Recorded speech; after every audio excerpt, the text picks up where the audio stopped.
Sumainyo ang Panginoon. At sumaiyo rin. Ang mabuting balita ng Panginoon ayon kay San Lucas. Papuri sa iyo, Panginoon.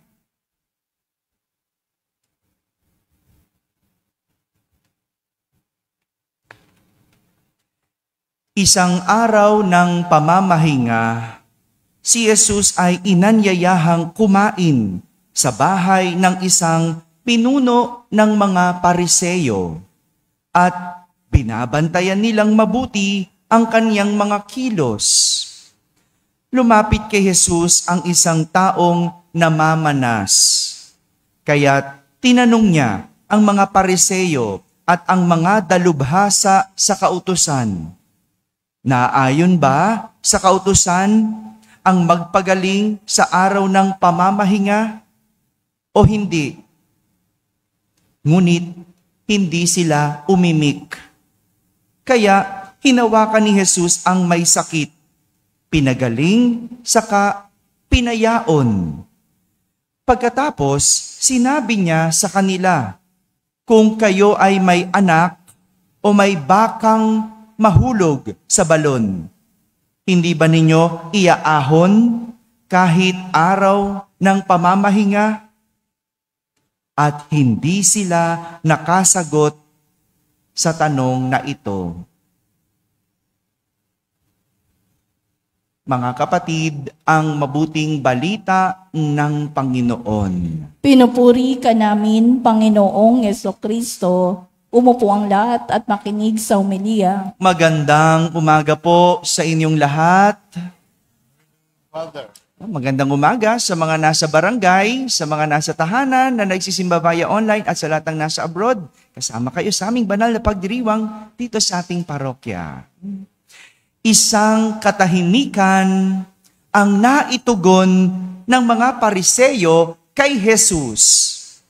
Nang tanungin sila ni Jesus kung naayon ba sa kautusan ang magpagaling sa araw ng pamamahinga. Meron kasing isang namamanas doon. At habang kumakain sa bahay ng pinuno ng Pariseyo, alam ni Jesus na minamanmanan siya. Alam ni Jesus na binabantayan siya. O, tingnan nyo, no? Kahapon lang, no? Kahapon, yung mga Pariseyo, tila ang bait kay Jesus. Binibigyan ng babala, no? Umalis ka na dito, papatayin ka ni Herodes. Naalala nyo yung kahapon na ebanghelyo? Yun. Kahapon, tila ang bait, pero ang totoo, hindi naman mabait. Ngayon, inimbitahan ng mga Pariseyo si Jesus na kumain sa kanyang bahay. Tingnan mo, no? Akala mo ang bait. Yung pala, may plano. May binabalak. No? Ganyan. Kaya mag-ingat kayo, ha? Yung mga mababait kunyari, no? Tingnan nyo, pakiramdaman nyo lang. No? Miss, ganyan naman talaga, di ba? Yung mga mambubudol, kunyari, mabait. Lalapitan ka pa. Kakaibiganin ka pa. Pero sa totoo, may balak. May balak. Kaya mag-ingat sa mga nambubudol ngayon, lalo na magpapasko. Isingit ko na rin. No? May mga nagpapanggap na fake account. No? Fake account ko po, hindi po ako yun. Nagpapanggap na ako. Tapos nanghihingi ng donasyon, hindi po kami nanghihingi.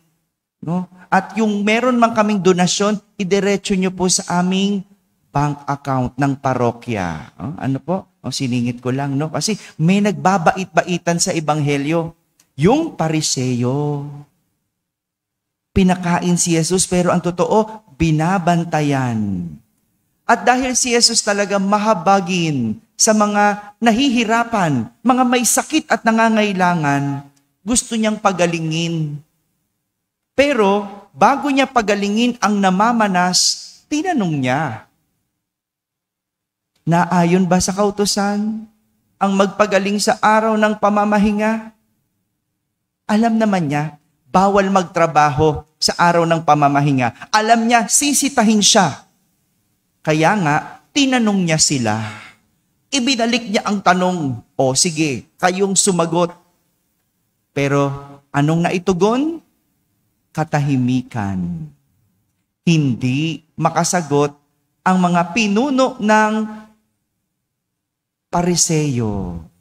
Magandang unawain natin kung bakit tahimik, bakit hindi nakasagot ang mga pinuno ng Pariseyo sa gitna ng tanong ni Jesus. Tingnan natin kung bakit nanahimik. 3 dahilan. Una, takot silang mapahiya. Takot silang magkamali. Pag sinagot nila na hindi naaayon, hindi dapat pagalingin, syempre may mga tao at panauhin. Di ba? Pupulaan sila. Pag sinabi naman nilang, pwede, pag sundin ang batas, pupulaan din sila. Di ba? Hindi ka makaano kung ano dapat gawin, hindi ba? At madalas, ganyan din ang rason natin, ba't tayo minsan nananahimik? Ayaw nating mapahiya o ayaw nating makasagot ng mali? Minsan, may iniisip tayong sagot at minsan, hindi mo alam, ito ba yung sagot o hindi? Hello? Parang ganyan, tahimik kayo, di ba? Pag tinatanong, hindi makasagot, yun ba yung ayaw mo mapahiya o ayaw mo magkamali? Kaya anong gagawin? Mag-iintay na lang. Mag-iintay ng madadamay. Hahanap ng maunang sasagot, saka na lang susulsol. No? Di ba ganyan? No? Pag PPC meeting namin, no? Pag nagpi-PPC meeting po kami, at tinanong ko, ang dami kong ka-meeting. Di ba? Ang daming ka-meeting. No? Daming pinapakain para mag-meeting. Pero pag tatanungin mo na sa meeting, walang umiimik. Iilan lang. Kaya nga pag tinatanong ko, sige, isa-isa, tasagot. No? Nag-iintayan kung ano yung sasagot ng isa, tapos yung isa, susulsulan na lang. No? Bakit? Bakit ka nananahimik? Hindi mo ba alam ang tama? Hindi mo ba alam ang mali? Ang tao madalas nananahimik kasi ayaw mapahiya. Ayaw magkamali. Pangalawang dahilan, no? Pangalawang dahilan kung bakit nananahimik ang isang tao, kasi hindi mapagdesisyonan kung ano ang gagawin. Kapag ang isang tao ay hindi makapagdesisyon, madalas ito ay may 2 magandang pinagpipilian, yung hindi ka makadesisyon. 'Di ba? Yung maaring hati ang isip mo, hati ang puso mo, nahihirapan ka dahil hindi ka makapamili o hindi mo mapanindigan ang iyong pinipili, kaya tahimik na lang. Yung hindi mo mapayagan yung anak mo kapag nagpapaalam, anong sasabihin mo? O magpaalam ka doon sa tatay mo. Hello? Ba't di mo masagot? 'Di ba? Ma, meron kaming overnight ng aking mga kaklase, mag-aaral kami. Di ba? Yung mga nanay, ano sabihin? Sa tatay mo ikaw magpaalam. Bakit tahimik ka? Ba't hindi mo masagot? Kasi pwedeng hati yung puso mo. Gusto mong payagan, syempre mag-aaral. Syempre gagawa project. Pero parang ayaw mo kasi nag-aalala ka. Tama ba ako? Ganun ba kayo? Di ba? Yung kasi hindi mo mapagdesisyonan kung anong yung gagawin. Nahati ang isip at puso. Kaya anong gagawin? Mananahimik na lang. Alam nyo, guilty rin ako dito. Sa ganito. Yung hindi ko alam, ano ba? Sasabihin ko bang mali yung ginagawa niya? O mananahimik na lang ako? Kasi pag sinabi ko, masasaktan. Alam mo naman ng tao, kapag tinama mo, nagdatampo. Masasaktan, mag-i-emote. Pero pag hindi ko naman sinabi, hindi siya matututo. Hindi maitatama yung ginawa. Minsan nananahimik ako. Pero ano nangyayari? Nakikita ko lumalala. Kaya kailangan magsalita. Masakit man, magtampo man, pero kailangan magsalita. Pangatlo, ba't nananahimik ang tao? Kasi may masama na hangarin. Ganyan yung Pariseyo. Tahimik. Bakit? Kasi may binabalak. May iniisip na hindi magandang gagawin. Madalas, ang masama, kumikilos ng pailalim. Tahimik kung kumilos, sasalakay ng hindi nalalaman. Walang imik pero marami nang nangyayari sa kalooban.